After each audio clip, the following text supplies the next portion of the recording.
दोस्तों, आपके दिमाग में भी कभी न कभी ये सवाल जरूर आया होगा कि ईश्वर है या नहीं। तो चलिए जानते हैं आज के इस कहानी के माध्यम से बुद्ध ने क्यों कहा कि ईश्वर नहीं है। दोस्तों, गौतम बुद्ध अपने जीवन काल में अपने प्रवचनों से मानव जीवन में क्रांति लाई थी और हम जानते भी हैं गौतम बुद्ध की बातों में जीवन जीने की कला की चाबी छुपी हुई है। उनके जीवन में घटित हुई घटनाओं से बहुत कुछ सीखने को मिलता है।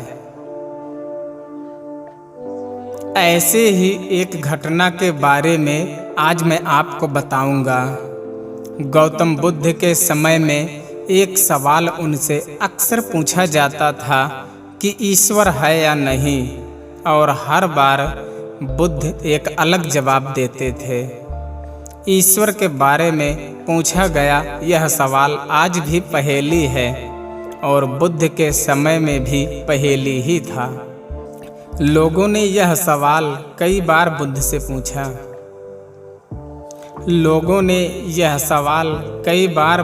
पूछा। लेकिन बुद्ध कभी भी इसका सही जवाब नहीं दिए। एक बार की बात है, एक ज्ञानी पंडित गौतम बुद्ध का प्रवचन सुनने आया करता था और वह पंडित उनकी बातों से सहमत भी था। वह मानता था कि गौतम बुद्ध एक ज्ञानी पुरुष हैं। एक बार बुद्ध ध्यान की मुद्रा में बैठे हुए थे और वह व्यक्ति उनके पास गया और उनसे पूछा कि बुद्ध, कृपया आप मुझे बताएं कि ईश्वर है या नहीं। मेरी आपसे प्रार्थना है कि आप मेरी सवाल का सही जवाब दें। बुद्ध के बारे में यह कहा जाता है कि वह कभी भी किसी भी प्रश्न का सीधा जवाब नहीं देते थे। उनके हर जवाब में रहस्य भरा होता था। ज्ञानी पंडित ने कहा कि मुझे ईश्वर के बारे में मुझे आपसे जानना है, ईश्वर है या नहीं। बुद्ध उसकी बात सुनकर मुस्कुराए और फिर पंडित से बोले, ठीक है। गौतम बुद्ध ने कहा कि मैं तुम्हारे सवाल का जवाब जरूर दूंगा, लेकिन उससे पहले मेरे कुछ प्रश्नों का जवाब आप मुझे दे दो। पंडित ने कहा, मैं बिल्कुल आपके प्रश्नों का जवाब दूंगा। आप कृपया प्रश्न पूछें। बुद्ध ने कहा कि क्या तुम सूर्य को मानते हो? पंडित ने बुद्ध की तरफ देखा और कहा कि यह किस प्रकार का प्रश्न है? मैं छोटा बच्चा हूँ जो आप मुझसे बच्चों वाला प्रश्न पूछ रहे हैं। सूर्य तो साक्षात प्रकट होता है और पूरी दुनिया को रोशनी देता है। धरती पर रहने वाले हर जीव को सूर्य से ऊर्जा प्राप्त होती है। सूर्य को तो हम रोज ही देखते हैं। बुद्ध ने उनसे कहा कि ईश्वर के होने के बारे में प्रश्न कहाँ से आया, क्योंकि जिस प्रकार सूर्य हमारे सामने है उसके होने का कोई प्रश्न नहीं होता। तब ईश्वर के लिए यह सवाल क्यों उठा? ईश्वर को मानने की क्या आवश्यकता है? इसका मतलब तो ये हुआ कि आपके मन में कहीं न कहीं ईश्वर के प्रति संदेह है, क्योंकि ईश्वर सूर्य की तरह आपके सामने नहीं है। आप ईश्वर को भी बुद्धि से ढूंढने के लिए निकले हो और बुद्धि केवल उन्हीं बातों को मानती है जो उसको अपने सामने दिखाई देता है, और ईश्वर कभी भी आपको प्रत्यक्ष रूप में सामने दिखाई नहीं देगा। अगर दिख जाए तो वह ईश्वर नहीं होगा। गौतम बुद्ध ने कहा, तुम ईश्वर को मानते हो या नहीं? असल में यह प्रश्न ही गलत है, और गलत प्रश्न का सही उत्तर कैसे दिया जा सकता है। इसलिए अगर इस गलत प्रश्न पूछे जाने पर और अगर किसी के उत्तर दिए जाने पर वह उत्तर भी इस प्रश्न की तरह गलत ही होगा। पंडित बुद्ध की बात सुनकर थोड़ा सा भ्रमित सा हो गया। उसने कहा कि बुद्ध, आप किस तरह की बातें कर रहे हैं, मुझे कुछ समझ नहीं आ रहा है। बुद्ध ने कहा, अगर मैं तुम्हें सीधे शब्दों में बताऊं तो इसका मतलब यह है कि ईश्वर को माना नहीं बल्कि जाना जा सकता है। अगर तुम मुझसे यह प्रश्न करते कि मैं ईश्वर को जानना चाहता हूँ तो मैं तुम्हारी मदद कर सकता था, और जिस दिन तुम ईश्वर को जान जाओगे उस ईश्वर की व्याख्या सीधे तुम कभी नहीं कर पाओगे।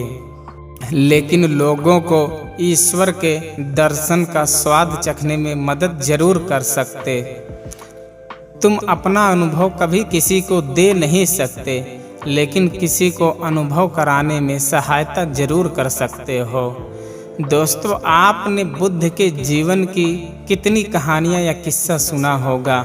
वहाँ आपने देखा होगा कि बुद्ध ने कभी भी ईश्वर के बारे में स्पष्ट नहीं कहा, और इसकी वजह से बुद्ध के ऊपर कई बार उंगलियां भी उठी। लोगों ने यहाँ तक भी कहा कि बुद्ध कुछ भी नहीं जानते हैं, क्योंकि बुद्ध इस तरह के प्रश्नों का ठीक से उत्तर कभी नहीं देते थे। गौतम बुद्ध इस तरह के प्रश्नों से हमेशा बचा करते थे, क्योंकि ईश्वर और आत्मा के संबंध में कोई उत्तर दिया ही नहीं जा सकता है, और अगर कभी देना भी पड़े तो वह उदाहरण के माध्यम से उसे समझाने का प्रयास करते थे, क्योंकि ईश्वर और आत्मा के संबंध में कोई उत्तर दिया ही नहीं जा सकता है, यह संभव ही नहीं है। और मेरा यह मानना है कि बुद्ध को सचमुच ज्ञान प्राप्त हुआ था। वह उस ईश्वर का अनुभव कर चुके थे। कोई भी व्यक्ति जो इस अनुभव को प्राप्त कर चुका हो, वह कभी भी ईश्वर के बारे में या ज्ञान के बारे में सीधे सीधे कभी नहीं बताता। वह आपके प्रश्न को बीच में ही लटका देता है, क्योंकि वह चाहता है कि आप उसका स्वाद खुद चखें। गौतम बुद्ध ने कभी वह गलती नहीं की जो आज के कुछ धर्मगुरु कर रहे हैं। कहने का मतलब है कि जितने भी ज्ञानी पुरुषों ने ईश्वर के बारे में स्पष्टीकरण किया, उनके अनुयायियों ने उनके धर्म गुरुओं द्वारा ईश्वर के बारे में कही हुई बातों को मान लिया और अपने अलग अलग समुदाय बना लिए। फिर क्या हुआ, आप यह देख ही रहे हैं। उन गुरुओं द्वारा दी गई प्रामाणिकता के आधार पर आज वह सभी समुदाय एक दूसरे के दुश्मन बने हुए घूम रहे हैं और हथियारों के दम पर यह प्रमाणित करना चाहते हैं कि मेरा गुरु सही है, मेरा ईश्वर सही है। वह लोग यह कहते हैं कि तुम अपने ईश्वर को छोड़ो और हमारे ईश्वर को मानो, क्योंकि हमारा ईश्वर सत्य है। अगर कोई व्यक्ति ईश्वर की सीधी व्याख्या कर देगा तो अज्ञानियों की भीड़ उसकी बातों को मान लेगा।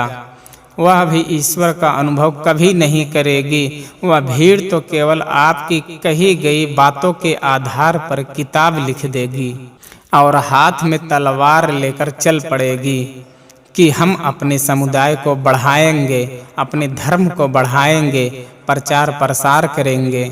शायद बुद्ध इस बात को जानते थे, इसीलिए उन्होंने कई बार ईश्वर के वजूद को भी नकारा। इनकार इसलिए किया कि आपकी प्यास और गहरी हो सके, आप उसको जानने के लिए उतावले हो जाए। अगर बुद्ध ईश्वर के बारे में सीधे सीधे कह दे तो भीड़ आसानी से उनकी बात मान जाएगी, और ऐसे ही हमने धरती पर न जाने कितने ईश्वर और भगवान को जन्म दे दिया है। ऐसा लगता है कि ईश्वर ने मनुष्य को नहीं बनाया है, बल्कि मनुष्य ने ईश्वर को पैदा किया है। तो दोस्तों, गौतम बुद्ध की कहानी से हमें क्या शिक्षा मिलती है कि भगवान को मानना नहीं बल्कि जानना चाहिए और उसका अनुभव लेना चाहिए। ईश्वर को जानने के लिए सिर्फ एक ही रास्ता है और वह है ध्यान।